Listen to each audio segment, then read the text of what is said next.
आइए जानते हैं आज की कुछ अंतर्राष्ट्रीय खबरों को। पहले एक नजर आज की हेडलाइंस पर। कोरोना से बढ़ी मौतें, दिल्ली से लेकर लखनऊ और सूरत के शमशानों में वेटिंग, कब्रिस्तानों में भारी भीड़। यूपी में 22,439 नए संक्रमितों के साथ फिर कोरोना ने बनाया रिकॉर्ड। महाराष्ट्र के बाद देश में सबसे ज्यादा एक्टिव केस। भारत में मई से शुरू होगा स्पुतनिक वी वैक्सीन का आयात, बड़े पैमाने पर रूसी टीके के निर्माण की भी योजना। लखनऊ, कानपुर, वाराणसी समेत 10 जिलों में सख्त कर्फ्यू के निर्देश, तय हुए नए मानक। शिवराज के मंत्री इंसानियत भूले, एमपी में कोरोना से हो रही मौतों पर मंत्री प्रेम सिंह पटेल बोले, उम्र हो जाती है तो मरना भी पड़ता है। खूनी संघर्ष में 7 की मौत, 300 घायल, पाकिस्तान में मचा है गदर। पैगंबर मोहम्मद के कार्टून पर मचा बवाल, पाकिस्तान से फ्रांस के नागरिकों और कंपनियों को निकलने की सलाह। अफगानिस्तान से सेना की वापसी, बाइडेन बोले अब सबसे लंबी लड़ाई खत्म करने का वक्त। Big boss 14 winner Rubina Dilaik का फोन नंबर हुआ लीक, अभिनव शुक्ला ने तुरंत लिया ये एक्शन। विराट बीते दशक के सर्वश्रेष्ठ क्रिकेटर, स्टोक्स लगातार दूसरी बार साल के बेस्ट खिलाड़ी। पूरे देश में कोरोना की रफ्तार बेकाबू हो चुकी है। पिछले 24 घंटे में भारत में कोरोना के करीब 2 लाख नए मामले सामने आए हैं, जबकि लगातार दूसरे दिन 1000 से अधिक मौतें हुई हैं। कोरोना के पॉजिटिव मामले बढ़ने के मुकाबले कोविड-19 मरीजों के ठीक होने की दर में गिरावट आई है। मृत्यु दर में भी नए रिकॉर्ड बन रहे हैं। लोगों के अंतिम संस्कार के लिए काफी इंतजार करना पड़ रहा है। पिछले 4 दिनों में राजधानी दिल्ली में अकेले 240 मौतें हुई है, जिससे शमशान और कब्रिस्तान दोनों जगहों पर अंतिम संस्कार के लिए भीड़ लगी हुई है। दिल्ली के आईटीओ पर सबसे बड़े कोविड कब्रिस्तान में शवों को दफनाने के लिए जमीन कम पड़ने लगी है। वहीं शमशान घाटों पर चिताएं बुझने का नाम नहीं ले रही है।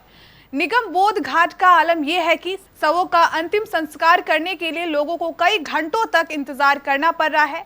यहाँ एक साथ 4 चिताएं जल रही है और 5वीं जलने के लिए इंतजार में है। निगम बोध घाट के पार्किंग में कई एम्बुलेंस खड़ी थी, जिसमें कोरोना से मरे लोगों के शव इंतजार में थे। यूपी में कोरोना की दूसरी लहर लगभग बेकाबू हो चुकी है। हर दिन नया रिकॉर्ड बन रहा है। 24 घंटों में 22,439 नए संक्रमित सामने आए हैं। देश में कोरोना के एक्टिव केस के मामले में उत्तर प्रदेश अब दूसरे नंबर पर है। महाराष्ट्र के बाद उत्तर प्रदेश में लगातार केस बढ़ते ही जा रहे हैं। सूबे में बुधवार को जहां 24 घंटे में 20,510 नए संक्रमित मिले थे, वहीं गुरुवार को इनकी संख्या में 1,926 का इजाफा हो गया है। पिछले 24 घंटों में 68 संक्रमितों की मौत हो चुकी है। कोरोना में अब तक 9,480 लोगों की मौत हो चुकी है। कोरोना वायरस के लगातार बढ़ रहे मामलों के बीच भारत में हाल ही में तीसरे वैक्सीन के आपात इस्तेमाल की भी मंजूरी दे दी गई। इससे जुड़े लोगों के अनुसार रूसी निर्मित कोरोना वैक्सीन स्पुतनिक वी के अगले महीने से भारत में आयात होने की संभावना है। जहां तक भारत में इसके निर्माण की बात है तो इसमें फिलहाल जून या जुलाई तक का समय लग सकता है। रूसी प्रत्यक्ष निवेश कोष के सीईओ किरिल दिमित्री ने कहा कि भारत में वैक्सीन निर्माण के लिए विभिन्न स्थानीय टाई अप के माध्यम से जून के अंत या जुलाई की शुरुआत में शुरू हो सकता है। उत्तर प्रदेश में बेकाबू हो रहे कोरोना संक्रमण को देखते हुए 10 जिलों में नाइट कर्फ्यू सख्त कर दिया गया है। ये वो 10 जिले हैं जो कोरोना संक्रमण से सबसे ज्यादा प्रभावित हैं। इन जिलों में नाइट कर्फ्यू का समय रात 8 बजे से सुबह 7 बजे तक कर दिया गया है।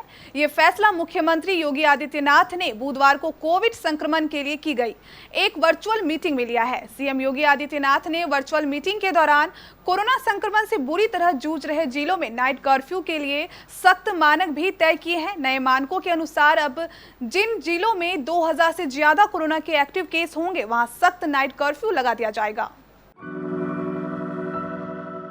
मध्य प्रदेश में कोरोना संक्रमण से हालात बेकाबू हो चुके हैं। रोजाना रिकॉर्ड संख्या में लोगों की मौत हो रही है। लेकिन इन मौतों को लेकर शिवराज की मंत्री का शर्मनाक बयान आया है।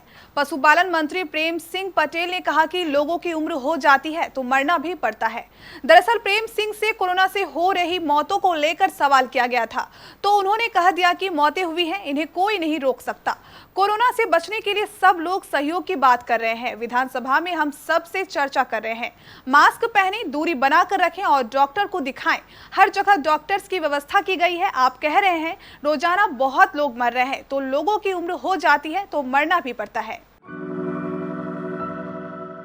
पाकिस्तान एक बार फिर से हिंसक झड़प की आग की लपटों से झुलसता नजर आ रहा है। पाकिस्तान की सड़कों पर बीते 3 दिनों से कट्टर इस्लामी पार्टी के समर्थक आतंक मचाए हुए हैं। पुलिस और प्रदर्शनकारियों के बीच झड़प की वजह से पाकिस्तान जंग का अखाड़ा बन चुका है और इस खूनी जंग में अब तक 7 लोगों की मौत हो चुकी है और सैकड़ों घायल है। पाकिस्तान में जो गदर मचा हुआ है उसके केंद्र में फ्रांस की पत्रिका में पिछले साल पैगंबर मोहम्मद के छपे व विवादित कार्टून है, जिसे लेकर इमरान सरकार को फ्रांस के राजदूत को वापस भेजे जाने को लेकर कट्टरपंथी इस्लामिक पार्टी तहरीक ए लब्बैक पाकिस्तान ने डेडलाइन दी थी। मगर प्रदर्शन से पहले ही पार्टी के प्रमुख साद हुसैन रिजवी की गिरफ्तारी ने पाकिस्तान में गृह युद्ध जैसे हालात पैदा कर दिए हैं। बीते साल फ्रांस के एक मैगजीन में छपे पैगंबर मोहम्मद के एक कार्टून को लेकर पाकिस्तान में बवाल मचा हुआ है। देश की कट्टर इस्लामी पार्टी के समर्थकों ने विरोध प्रदर्शन शुरू किया, जिसके बाद छिड़ी खूनी जंग में 7 लोगों की मौत हो चुकी है और सैकड़ों घायल हुए हैं। पाकिस्तान में बढ़ती हिंसा के मद्देनजर फ्रांस ने अपने नागरिकों और कंपनियों को जल्द से जल्द वहां से निकलने की सलाह दी है। एक मीडिया रिपोर्ट के मुताबिक फ्रांस ने अपने नागरिकों और कंपनियों को कहा कि उन्हें कुछ समय के लिए पाकिस्तान से निकल जाना चाहिए, क्योंकि वहां की स्थितियां पेरिस के हितों के लिए खतरा है। अमेरिका के राष्ट्रपति जो बाइडेन ने बुधवार को कहा कि यह अफगानिस्तान में अमेरिका की सबसे लंबी लड़ाई के समापन का वक्त है और यह एक ऐसी जिम्मेदारी है जिसे वह अपने उत्तराधिकारी पर नहीं छोड़ना चाहते हैं। बाइडेन ने बुधवार को देश को अपने संबोधन में कहा कि अमेरिका इस जंग में लगातार संसाधनों की आपूर्ति नहीं करता रह सकता। उन्होंने कहा, अपने सहयोगियों और साझेदारों, अपने सैन्य नेताओं एवं खुफिया पेशेवरों, अपने राजनयिकों, विकास विशेषज्ञों एवं कांग्रेस और उपराष्ट्रपति के साथ परामर्श करने के बाद में इस निष्कर्ष पर पहुंचा कि यह अफगानिस्तान में अमेरिका की सबसे लंबी लड़ाई के समापन का वक्त है। यह अमेरिकी सैनिकों के घर के लौटने का समय है। बिग बॉस 14 विनर और famous TV actress Rubina Dilaik ने जब से रियलिटी शो जीता है उसके बाद से वो लगातार किसी न किसी वजह से चर्चा में है। रुबीना के साथ साथ उनके पति अभिनव शुक्ला भी इन दिनों काफी चर्चा में रहते हैं। हाल ही में दोनों बिग बॉस में नजर आए थे। दोनों की जोड़ी को शो में खूब पसंद किया गया था। बिग बॉस से बाहर आने के बाद रुबीना और अभिनव का एक म्यूजिक एल्बम भी रिलीज हो चुका है, जो काफी वायरल हो रहा है। लेकिन इन सारी अच्छी चीजों के बीच रुबीना को हाल ही में एक परेशानी का सामना करना पड़ा। रुबीना को परेशानी में देख पति अभिनव शुक्ला ने तुरंत एक्शन लिया और हल निकाल दिया। भारतीय कप्तान विराट कोहली को विजडन अलमेनाक ने 2010 वाले दशक का सर्वश्रेष्ठ दिवस क्रिकेटर चुना है, जबकि इंग्लैंड के हरफनमौला बेन स्टोक्स को लगातार दूसरे साल वर्ष का सर्वश्रेष्ठ क्रिकेटर चुना गया। 32 वर्ष के कोहली ने अगस्त 2008 में श्रीलंका के खिलाफ एक दिवसीय क्रिकेट में पदार्पण किया था।